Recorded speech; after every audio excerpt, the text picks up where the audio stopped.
Assume this and get the date.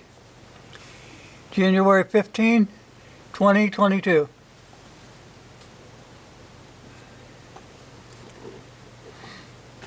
Why am I putting that up there? Well, because you need to know. It's been a damn conspiracy since a long, long time ago. It's just more power, more control. They don't want to relinquish what the hell they have. That's the name of the game. Control, control, control. Spread fear. Give them an answer to something that they don't want. We don't like to be controlled. Period.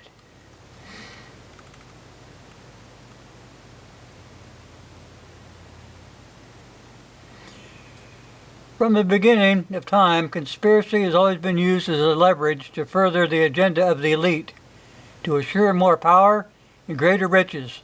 This evil ambition is not confined to any geographic borders or language or ethnic race or political inclination, and power is possessed and ambition wants more and more, seeking gain through fear, intimidation, and false accusations.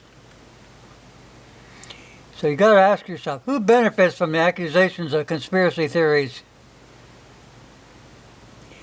Conspiracy is a group of people who strategize an unlawful, harmful, or evil plan that is formulated in secret for harmful or evil purposes. It is an agreement by two or more people to commit a crime, fraud, or other wrongful act for a given result. It involves planning, coordination, information, dissemination, and they have to have an objective. Now, they've wanted control of the world for a long time, people. You got to look back at the Council on Foreign Relations. You got to look back on the United Nations that's down there in New York. These people are a group of elite who want new world order. Now, it was awful strange when Obama was in power. And in 2012, they passed the NDAA Act, the National Defense Authorization Act of 2012. And in it, magically, there was this law, the propaganda law, that they could use propaganda against the American people. Look it up.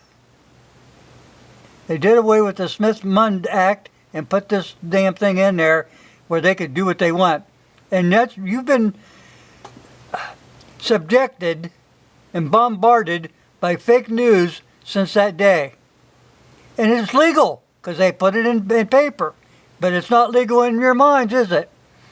You talk about conspiracy. Look at FDR back in the 30s. When they conspired to take away your gun rights, no one in the Congress, no one in the Senate, no one in any part of the federal government has the right to take away your firearm rights. It's right in the Constitution. That's why they put it in there. They are not allowed to infringe upon that, period. Now, just to give you an example, if you look at after the word infringe, you see any subparagraphs A, B, C, or D what might stipulate what an acceptable infringement would be? There's none there. So therefore, no one is allowed, they are constitutionally barred from infringing upon your rights in any manner, shape, or form. And that includes guns and ammo. But they struck fear in people. And they've used that fear and intimidation against you since what, 1934 and onward. Now it's up to the doggone Supreme Court to get off of their ass and do something about it before the people do. Because if the people do, it's goodbye Supreme Court. They'll hang us on the guns for not adhering to the law. Oh, people. The tyranny of the rulers oppressed they're oppressed. They have delusions of conspiracy, just like what they're trying to do now with they tried to impose insurrection there January 6th.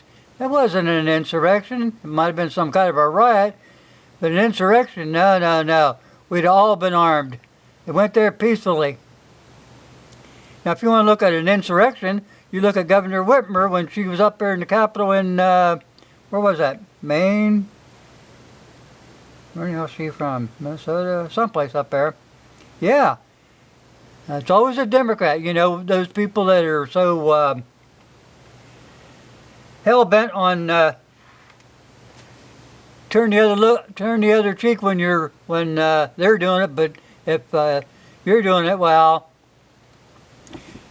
what we have here in the United States with like YouTube and everything, the only conspiracy here is that for the left to deprive their political opponents of their constitutional rights.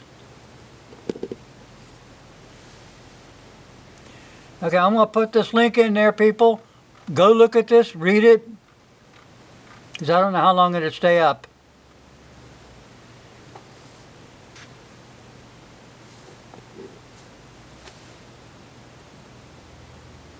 Like I said, this thing's been planned. Every little aspect. And when one part of it doesn't work, they hurry up and change it, and they're going to make you the stooge. You know, if you're a parent and you're sticking up for your kids at school, well, you're an extremist. You're anti-authoritarian. You know, you don't believe in authority. You're damn straight we don't. That's how we got this country. We're not going to have somebody tell us what the hell to do and what not to do. The British found that out, and these elites in D.C. are going to find it out too. It don't work with our culture. Never will. You went about it the wrong way. You tried to sneak it in like a Trojan horse. In fact, that's what the United Nations was. It was a Trojan horse brought to us by rich people under the guise of peace, and they're going to use them laws and stuff to get us to submit to every damn thing that they want, international law. And they can bite my ass. We have the Constitution, and that's all the law that we need. And from now on, then people in D.C. are going to find out if you don't follow the Constitution, you ain't going to be here anymore. Thanks for watching. I'll put a link.